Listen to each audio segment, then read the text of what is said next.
Olá, seja muito bem-vindo ao Folha Entrevista desta semana, que vai falar sobre a retomada gradual do calendário acadêmico da Universidade Estadual de Londrina em meio à pandemia do coronavírus. O nosso convidado é o reitor da UEL, professor Sérgio Carvalho. Professor, muito obrigado pela sua participação no Folha Entrevista. Obrigado, é sempre um prazer falar com você. Bom, a UEL então está retomando, gradativamente, já está discutindo a retomada do calendário. Eu queria que o senhor explicasse em que termos, em que condições vai acontecer isso, professor. Nós iniciamos essa discussão oficialmente, pois extraoficialmente nós já estávamos discutindo, dia 7 de maio, numa reunião do Conselho de Ensino, Pesquisa e Extensão, juntamente com o Conselho de Administração. E levamos essa discussão a todos os colegiados de cursos da nossa instituição e a todos os centros de estudos da instituição para verificarmos as condições da retomada do calendário acadêmico de graduação gradualmente, de maneira segura, protegendo nossos servidores, protegendo os professores, protegendo os estudantes e retomando a vida acadêmica dos nossos estudantes. Digo o calendário acadêmico de graduação, pois o calendário acadêmico, tanto do pós-graduação lato sensu quanto do pós-graduação estrito sensu, eles não pararam. Tanto é que fizemos agora o levantamento de prestação das atividades que nós estávamos fazendo e nós tivemos a defesa de 500 bancas de qualificação, de defesa de mestrado e de defesa de doutorado agora nesse primeiro semestre. E as discussões em relação à retomada do calendário estão sendo feitas de que forma, professor? Nós fizemos em cada um dos colegiados de estudos com a preocupação de nós abrigarmos os estudantes que podem eventualmente estar excluídos digitalmente do processo de acolhida e de retomada do calendário acadêmico e das atividades. O diagnóstico que nós temos um grupo de professores e de servidores que são da área de saúde, que estão fazendo um diagnóstico, e ao que tudo indica, nacionalmente, outras universidades estão chegando à mesma conclusão, praticamente não teremos como ocupar campus no primeiro e no segundo semestre desse ano. Então não há uma expectativa de nós ocuparmos o campus da Universidade Estadual de Londrina de maneira segura, protegendo as vidas durante o segundo semestre. Portanto, a partir dessa perspectiva que nós temos, ontem eu li uma matéria da Universidade Federal do Rio de Janeiro que diz que esse semestre não haverá ocupação de campus, muito provavelmente no semestre que vem não haverá ocupação de campus e até você ter uma vacina, a forma de ocupação dos vários campi das várias universidades do Brasil terá que ser uma forma híbrida, utilizando atividade presencial e não presencial. Nesse momento, dadas as condições que nós estamos analisando, nós temos que retomar a vida dos estudantes de maneira não presencial. Agora, qual é o efeito disso na sua avaliação? Porque a gente sabe que tem muitos alunos que ainda têm uma certa limitação para que possa acompanhar, né, as atividades online, de forma virtual. Como é que a UEL vai tratar isso, Nós temos professor? alunos, estudantes, técnicos e docentes com dificuldades nesse processo. É o momento em que a comunidade universitária vai ter que se unir, vai ter que se juntar para a gente reinventar uma forma e utilizar esse ambiente digital para que a gente consiga construir uma nova relação emergencial, é bom que se diga, porque a Universidade Estadual de Londrina é uma universidade que optou pelo não EAD, mas uma forma emergencial para a gente dar vida à atividade e vida aos currículos dos nossos estudantes nesse momento. Como é que o senhor avalia o impacto dessa crise na comunidade acadêmica? Lógico que a gente tem um problema aí de saúde, que é muito sério, de saúde pública, mas falando da atividade da UEL, a produção mesmo de pesquisa, a questão de conteúdo, enfim, no que a pandemia afetou as atividades da universidade? Num primeiro momento, nesses primeiros 2 meses, um pouco mais de 2 meses da pandemia, eu nunca vi a Universidade Estadual de Londrina tão mobilizada no combate a alguma causa.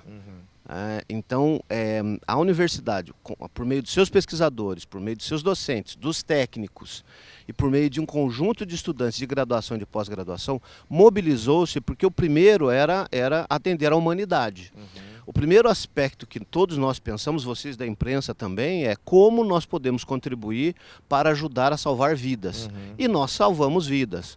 Não só no nosso HU, que é uma potência em termos de saúde pública, mas cada professor, cada estudante que trabalhou numa atividade voluntária e está trabalhando numa atividade voluntária, eles contribuíram, ajudaram para salvar a humanidade.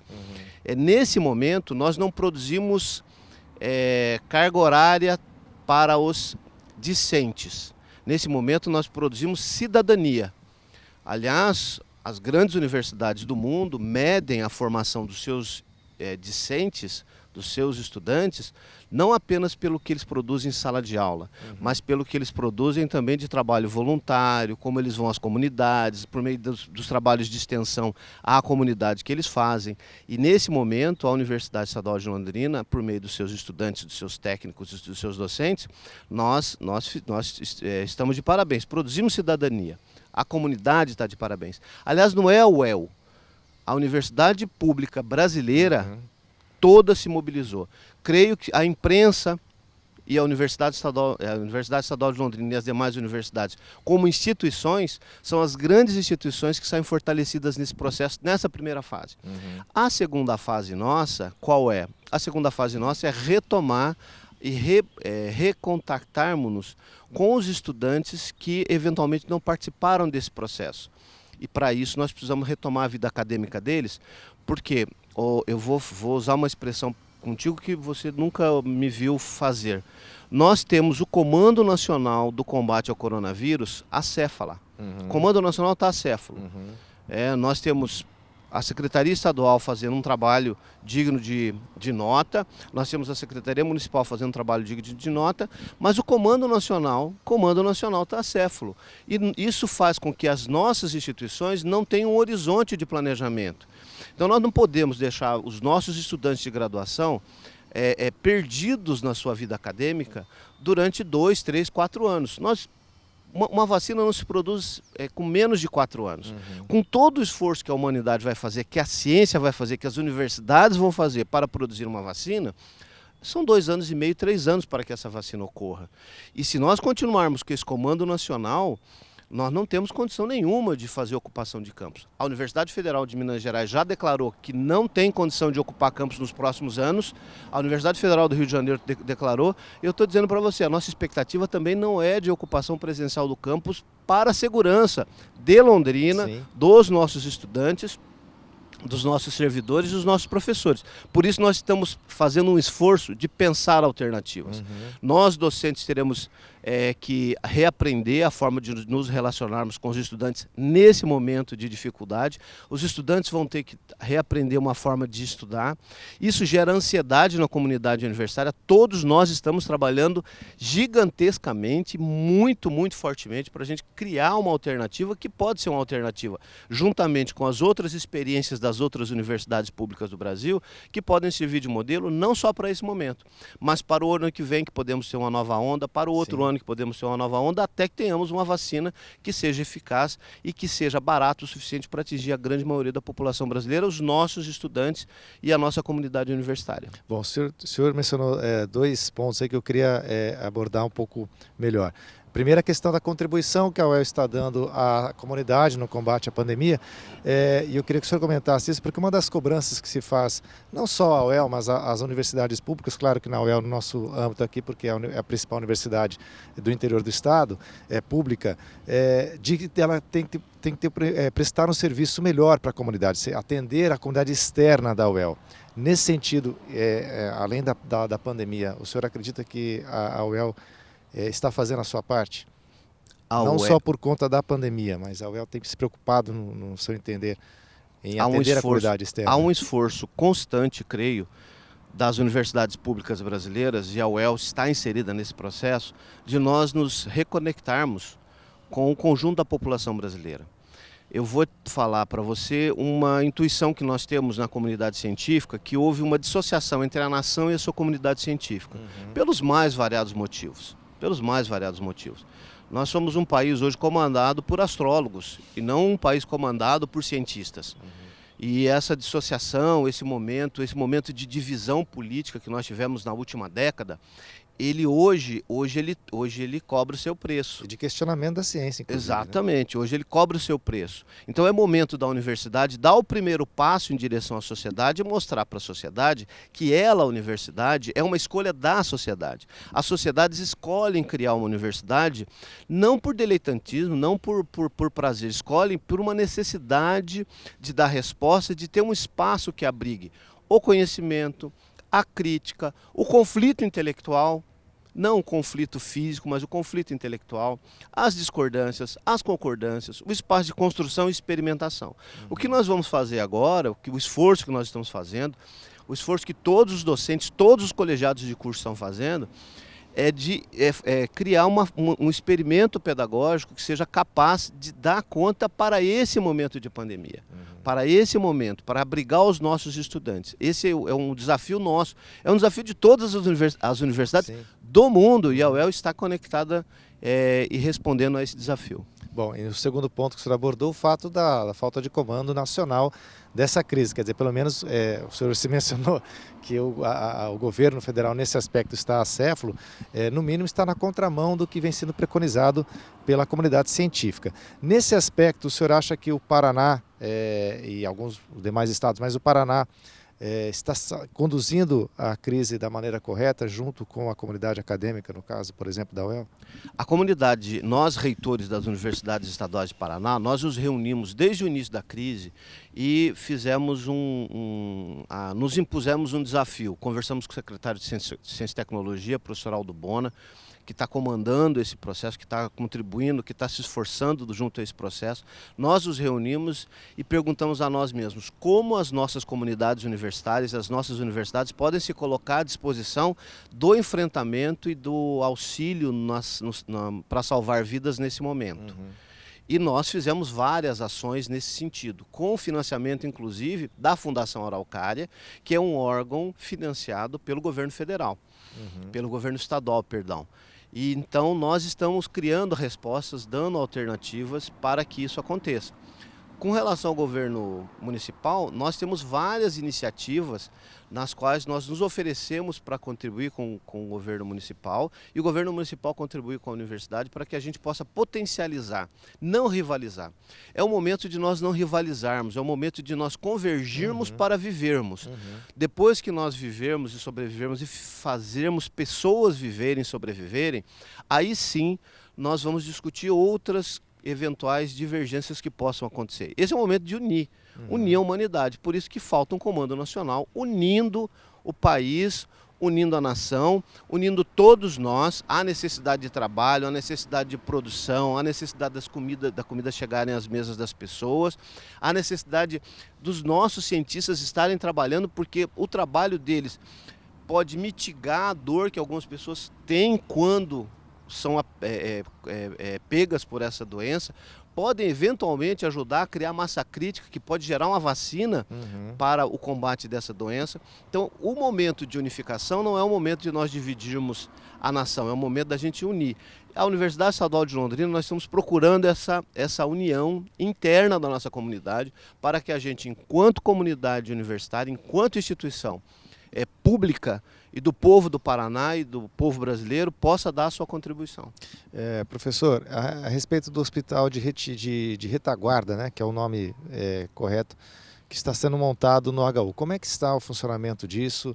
Qual é no que ele vai contribuir para o atendimento das pessoas que precisam ser internadas por conta da Covid? Nós recebemos a excelente notícia de que o hospital, nós vamos receber autorização, já recebemos autorização para a abertura de um processo de contratação de profissionais para a área de saúde temporários para dar início às atividades.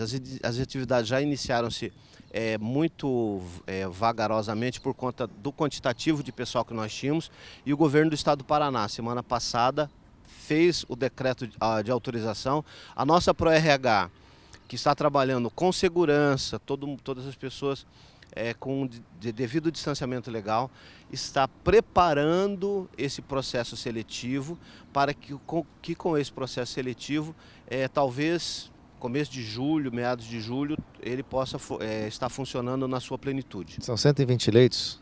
São 120 leitos, são 190 profissionais. Uhum. E por enquanto estão só numa primeira fase que começou esse atendimento. Exatamente. Certo. Bom, professor, para a gente finalizar, o senhor assumiu a reitoria no momento em que a UEL estava enfrentando um déficit aí de professores, déficit de servidores, e de repente surge essa pandemia, né, que pega todo mundo no contrapé, e a UEL não foi diferente. Qual é a situação hoje da universidade, as carências que o senhor acha que ainda precisam ser enfrentadas e que já vinham preocupando a reitoria antes dessa crise? Hoje o principal desafio nosso, nós estamos fazendo um esforço hercúleo de redução de despesas fixas que nós tínhamos. Esse esforço é cortar na carne isso mesmo.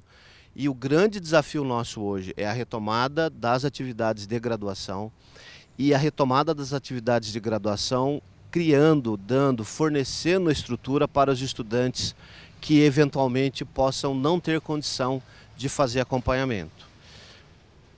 Todo o esforço nosso hoje é para isso. Todo o esforço nosso hoje é para ter equipamento, para ter internet.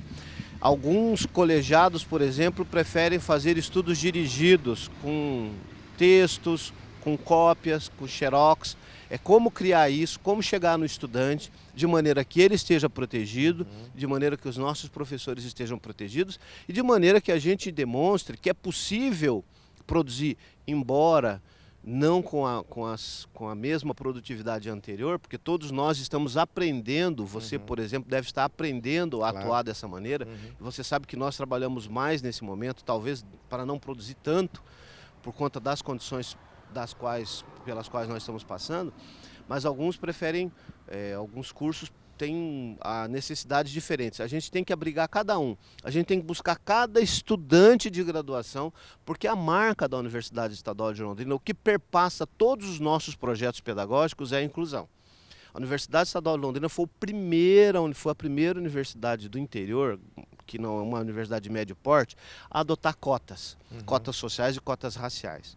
E a partir desse momento, toda a nossa marca é por inclusão. Nós não temos mais inclusão porque não temos mais recursos para fazer isso. Mas hoje é focar nesses recursos para que a gente abrigue os estudantes. Outro problema que os estudantes enfrentam, que os professores enfrentam, que os funcionários enfrentam, que vocês enfrentam, é problema psicológico. Nós temos um conjunto de cursos que diz que os estudantes têm acesso a meios digitais. No entanto, os estudantes temem não conseguir aprender, temem a doença, têm temores. Então nós também temos que abrigar esses estudantes, nós também temos que abrigar os nossos docentes, nós também temos que abrigar cada um de nós, porque como é o momento de nós juntarmos forças, e eventualmente a pessoa é forte fisicamente, mas ele sente o impacto psicológico desse momento. Tem pessoas que querem conviver, que querem tocar, imagina com a nossa latinidade toda, mas não é possível fazer isso. E nesse momento no qual a distância, quanto mais distante você está, mais você ama, quanto mais distante você está, mais você respeita, a distância é respeito, talvez nós tenhamos esse conflito com a nossa vontade de ter a proximidade física. Então nós temos que atender psicologicamente os estudantes, nós temos que atender os professores, nós temos que atender os nossos técnicos. Nós temos um trabalho voluntário com mais de 50 psicólogos atendendo à distância os profissionais da área de saúde. Primeiramente começamos a atender do HU, depois nós começamos a atender os profissionais da rede municipal de saúde. Isso é um trabalho voluntário da parte desses profissionais da psicologia. Tá certo. Bom, aí agora realmente para finalizar, o diálogo com o governo estadual está melhor do que vinha sendo na gestão anterior? Nós temos campo aberto para conversar com o governo estadual. A representação política de Londrina, ela abre espaços para nós. Não é uma relação fácil, evidentemente, porque nós temos pessoas em todos os espaços da sociedade brasileira, e em alguns espaços do governo estadual, isso não é diferente, que não compreendem o que é um investimento no ensino superior, não compreendem o que é investimento na ciência. O investimento na ciência é um investimento duro, um investimento pesado, um investimento ele é investimento de risco em alguns casos, mas é um investimento absolutamente necessário. E hoje, mais do que nunca, nós percebemos, e a sociedade brasileira começa a perceber, que o investimento na ciência que não foi feito em décadas passadas está pesando na dependência que o nosso país tem da importação de equipamentos, de remédios de outros países. E essa dependência no mundo do conhecimento é tudo que um país não tem que ter. Portanto, eu creio que a gente vai sair desse processo com um grande movimento de investimento pesado na ciência e tecnologia do país, porque será a saída para a maior crise econômica pela qual o nosso país e o mundo vai passar, eu creio que dos últimos 100 anos. Tá certo. Obrigado, professor. Reitor Sérgio Carvalho, conversei com o reitor da UEL sobre como é que a Universidade Estadual de Londrina está enfrentando essa pandemia e se preparando para retomar de forma gradativa o seu calendário. Professor, muito obrigado por sua participação no Fora Entrevista. Obrigado, é sempre um prazer falar com você. Eu aguardo você para o próximo programa. Até lá.